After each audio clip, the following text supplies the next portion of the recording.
लग्नाची पेढी या मालिकेच्या आजच्या भागामध्ये आपण पाहणार आहोत. मधू राघवच्या गळ्यात हात घालून बसलेली आहे आणि राघवने देखील तिला सिंधू समजून आपल्या जवळ घेतलेला आहे. राघव तिच्या अगदी जवळ गेलेला आहे आणि या जगातली तू सगळ्यात बेस्ट व्यक्ती आहेस, माझ्या जवळची माझी आवडती व्यक्ती आहेस, आय लव्ह यू सिंधू असं तो म्हणतो. तेव्हा मात्र मधूने त्याला लांब ढकलून दिलेलं आहे. अजूनही तू तिचंच नाव घेतोय.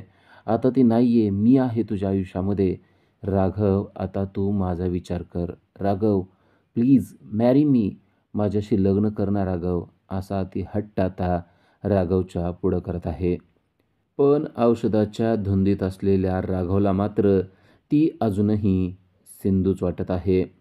राघवने पुन्हा एकदा मधूला मिठी मारलेली आपल्याला पाहायला मिळते.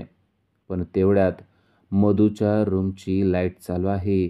असा विचार करून नक्की काय करत असेल मधू, यासाठी राजश्री तिकडे आलेली आहे आणि आता एका क्षणात ती दरवाजा उघडून आतमध्ये पाहणार की मधू आणि राघव एकमेकाच्या मिठीत आलेले आहेत आणि पुन्हा एकदा राजश्रीला मोठा धक्का बसणार.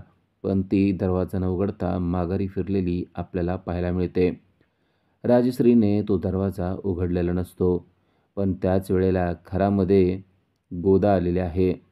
गोदाला देखील याच गोष्टीची शंका आलेली आहे की मधूच्या रूमची लाईट चालू आहे आणि आत्ता राजश्री ताई तेथून निघून गेलेल्या आहेत. आपण तेथे जाऊन बघूया का? आणि ती जेव्हा दरवाजा उघडते तेव्हा तिला आतमध्ये एक भयानक आणि विदारक असं चित्र दिसतं आणि त्यामुळे तिला खूपच राग येतो. कारण मधू आणि राघव एकमेकाच्या मिठीत आहेत. राघवने मधूला आपल्या मिठीत घेतलेलं आहे आणि हे चित्र पाहून गोदाला मात्र चांगलाच राग येतो. आत्ताच्या आत्ता यांना दूर करते असं म्हणून तिने ग्लासमधून पाणी घेतलं आहे आणि ते पाणी त्यांच्या अंगावर ओतलेलं आहे. पाणी पडल्यामुळे औषधाचा असर दोघांवरचाही कमी झालेला आपल्याला पाहायला मिळतोय. दोघी एकदम शुद्धीवर येतात आणि त्यांना समजतं की आपण काय करत आहोत. आणि राघव म्हणतो की आत्ता इथं सिंधू होती ना, सिंधू कुठे गेलेली आहे? मधू म्हणते, कुठे आहे सिंधू? आणि त्याच वेळेला गोदा देखील म्हणते की सिंधू सिंधू नाही आहे, तुम्ही या मधूबरोबर ते डान्स करत होता. तुम्हाला काय कळतं का? अहो, आता तुम्ही काय करत होता तुम्हाला माहिती आहे का? असं म्हणून ती राघवला जाग करण्याचा प्रयत्न करत असते. पण राघवला जेव्हा समजतं की ही सिंधू नाही आहे तेव्हा तो तडक त्या रूमच्या बाहेर निघून जातो. मधू मात्र चिडते आणि आता ती गोदाच्या अंगावर जाते आणि म्हणते की तू आम्हाला वेगळं का केलंस? गोदा म्हणते, तुम्ही काय करत होता तुम्हाला तरी कळत होतं का? अहो, तुम्ही आत्ता इथं रूममध्ये हे जे काही करत होता ना, ते जर का राजश्री ताईंनी पाहिलं असतं तर काय करायचं होतं? आणि तेवढ्यात राजश्री पाठीमागून आलेले असते. राजश्री म्हणते, काय झालं? कोण काय करतंय? गोदा मात्र विषय टाळते आणि राजश्री तिला विचारते की सिंधू कुठे आहे? तेव्हा गोदा सांगते की ती तिच्या रूममध्ये आराम करत आहे. आज तिने जरा जास्त काम केलंय ना, म्हणून ती रूममध्ये आराम करते. पाहिजे तर मी तिला उठवू का? थोडी आजारी पण ती वाटत आहे. सिंधू आजारी आहे हे समजल्यावर राजश्री गोदाला म्हणते की नको, जर ती आजारी असेल तर तिने आराम करणं गरजेचं आहे. तिला अजिबात झोपेतून उठवू नको असं म्हणून राजश्री तिथून निघून जाते. आता गोदाने दरवाजा बंद केलेला असतो. गोदाला खरं तर मधूचा खूपच राग आलेला असतो आणि ती रागानेच मधूला बोलत असते आणि म्हणते, तुम्ही काय करताय ना त्याचं जरा भान ठेवत जा. आत्ता जर का तुमचा दरवाजा राजश्रीताईंनी उघडला असता तर तुमचं सगळं पितळ इथं उघडं पडलं असतं. तुम्ही आतमध्ये काय करताय ना ते सर्वांना समजलं असतं. आता इकडे राघव त्याच्या रूममध्ये आलेला आहे. राघवला समजलंय की आपण काहीतरी वेगळं आणि चुकीचं करत होतो. राघव स्वतःचा मोबाईल काढतो आणि त्यामध्ये आता तो सिंधूचा फोटो पाहत आहे. सिंधू, तू कुठे आहेस? मला तुझी खूप आठवण येते आणि मला तुझी खूप गरज आहे.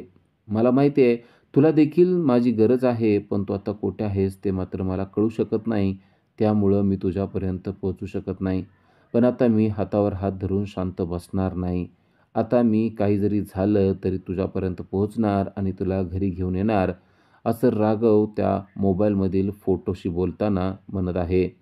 तर त्याच वेळेला त्याला सिंधूबरोबर घालवलेले काही महत्त्वाचे क्षण, काही सुखाचे, आनंदाचे क्षण आठवत आहेत आणि राघव स्वतःशी म्हणत आहे की मी तुला नक्कीच लवकरात लवकर माघारी आणेन.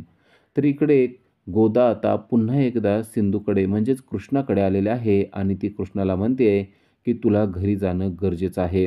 कारण आज मी जे काही पाहिलं ना, त्यामुळे माझ्या तर पायाखालची जमीन सरकलेली आहे. तेव्हा कृष्णा विचारते की काय झालं? तेव्हा तिने सांगायला सुरुवात केलेली आहे. तू जेव्हा नव्हती तेव्हा मधू आणि राघव एकमेकाच्या मिठीत आलेले होते. हे ऐकल्यावर सिंधूला मोठा धक्का बसलेला आहे.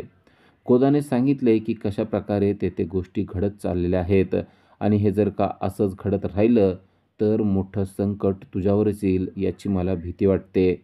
आता तू सायवीला मिळवण्यासाठी जो काय प्लॅन करत आहेस तो जर योग्य असला तरी देखील त्या मधूला तू हलक्यात घेऊ नको. कारण ती मधू काहीही चाल चालू शकते ही गोष्ट लक्षात ठेव. आणि असं होऊ नये की त्यामुळे तू सायवीला मिळवलंस आणि पोलिसवाल्याला गमावलंस. असं अजिबात होऊ देऊ नको असं ती कृष्णाला समजावून सांगते. तेव्हा कृष्णा सांगते की असं काहीच होणार नाही. आता मी जो काय प्लॅन केला आहे त्या प्लॅनमध्ये मधू अडकणार म्हणजे अडकणार आणि ती चूक करणार आणि तिने चूक करावी याच गोष्टीसाठी तर मी हे सगळं केलेलं आहे. पण गोदा म्हणते, "असं जरी असलं तरी आपल्याला सावध राहणं गरजेचं आहे. कारण ती कसली आहे तुला माहिती आहे ना?" तेव्हा सिंधू म्हणते, "मला ती चांगली माहिती आहे. मधू ही गुपचूप आणि लपून वार करणारी भित्री बाई आहे. त्यामुळे तिनं काय करायचंय ते मला चांगलं माहीत आहे.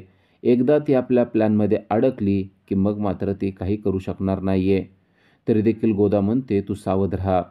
तेव्हा सिंधू सांगते की मी सावधच आहे आणि यावेळेस मी शांत बसणार नाही. जर का मधू शेर असेल तर मी सव्वा शेर आहे आणि तिच्या प्रत्येक गोष्टीला कसं उत्तर द्यायचं हे आता मी चांगल्यापणाने ठरवलेलं आहे.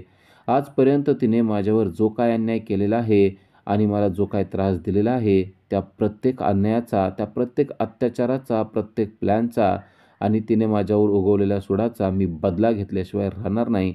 अशा प्रकारे आता कृष्णा देखील बदलेच्या भावनेने पेटलेले आहे. आणि तेवढ्यात दरवाजा वाजतो. त्यांना समजतं की नक्कीच राघव आलेला असेल. राघव आपल्याला न्यायला येणार या गोष्टीवर कृष्णा ठाम असते आणि जेव्हा ती दरवाजा उघडते तेव्हा खरोखरच राघव आलेला असतो. पण कृष्णा दरवाजा उघडून लगेच पाठमोरे आकृती करून उभी राहते की जेणेकरून ती राघवच्या लक्षात यावं की तिची राघवबरोबर बोलण्याची इच्छा नाहीये. राघव मात्र लगेच तिच्याजवळ येतो आणि तिला म्हणतो की तुला आत्ताच्या आत्ता आपल्या घरी यावं लागणार आहे. तेव्हा कृष्णा म्हणते, "आपल्या घरी? ते तुमचं घर आहे. त्या घरामध्ये मी अजिबात येणार नाही आणि मला तुमच्याशी बोलायची देखील इच्छा नाही आहे." तेव्हा राघव म्हणतो, "माझं काही चुकलं असेल तर मी तुला सॉरी म्हणतो." कृष्णा म्हणते, "चुकलंय तर माझं ना, मग तुम्ही का सॉरी म्हणताय?" राघव म्हणतो, "नाही, माझं चुकलेलं आहे. मी तुला काही आणि कसंही बोललेलं आहे. मी तुझी माफी मागतो. पण तू आत्ताच्या आत्ता घरी चल, कारण तुझी गरज तेथे आहे." कृष्णा म्हणते की माझी फक्त गरजच आहे म्हणून तुम्ही माझा उपयोग करून घेताय आणि मी तुम्ही सांगितलेलं काम अगदी व्यवस्थितपणे पार पाडते आहे, पण तुम्ही मात्र माझ्याशी नीट वागत नाही. राघव म्हणतो, "आता या गोष्टीसाठी मी तुझी कान धरून माफी मागतो. मला माफ कर. पण काही जरी झालं तरी आत्ताच्या आत्ता तू तिकडे चल, कारण परिस्थिती हाताबाहेर गेली तर मी काहीच करू शकणार नाही. त्यामुळे लवकरात लवकर घरी येणं तू गरजेचं आहे.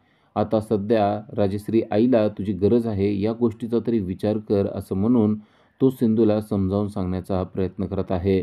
"तू तिकडे यावी म्हणून मी काय करू मला सांग बरं? ज्याप्रमाणे तू माझ्यासाठी डान्स केला होतास त्याप्रमाणे मी देखील तुझ्यासाठी डान्स करू का?" असं राघव तिला विचारत आहे. "तर तू डान्स करू शकणार नाहीस आणि तुझा डान्स मला पाहायचा पण नाही आहे. तो आत्ताच्या इथून इथून निघून जा." असं कृष्णा राघवला सांगते. राघवला खूप वाईट वाटतंय, कारण त्याला अपेक्षा नव्हती की कृष्णा त्याच्याशी याप्रमाणे वागेल. खरं तर गोदाला देखील ही गोष्ट पटत नाहीये. गोदाला देखील असं वाटतंय की कृष्णाने आता माघारी जाणं गरजेचं आहे, पण कृष्णा मात्र हट्ट काही सोडत नाहीये. उद्याच्या भागामध्ये आपण पाहणार आहोत की राघव जाताना सुद्धा पुन्हा एकदा कृष्णाला म्हणतोय की तू तुझ्या विचारावर ठाम असशील तर मी सांगितलेल्या गोष्टीवर तू जरा विचार कर. राघव आता माघारी फिरलेला आपल्याला पाहायला मिळतोय. कृष्णाने न जाण्याचा निर्णय घेतलेला आहे. माघारी चाललेला राघव पुन्हा एकदा वळतो आणि म्हणतो की कृष्णा, तू जरा या गोष्टींवर विचार कर, कारण आईला तुझी खूप गरज आहे. आत्ता जर का तू आली नाहीस तर आईचं काही होऊ शकतं हे तुला माहीत आहे, कारण तिची परिस्थिती अजूनही नाजूक आहे. माझ्यासाठी नव्हे तर माझ्या आईसाठी तरी ये.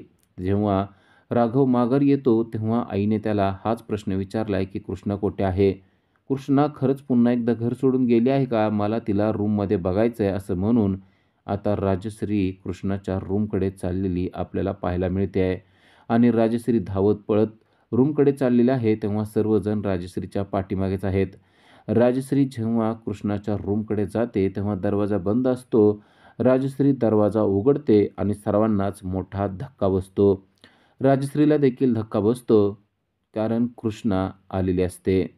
कृष्णाची एंट्री परत एकदा झालेली आपल्याला पाहायला मिळते आहे आणि कृष्णाला पाहून राजश्री देखील खुश झालेली आहे. आता आपल्याला बघायचे की कृष्णा मधूची कशी वाट लावणार आहे ते. अशाच अपडेटसाठी आजच आमच्या चॅनलला सबस्क्राईब करा. Thank you.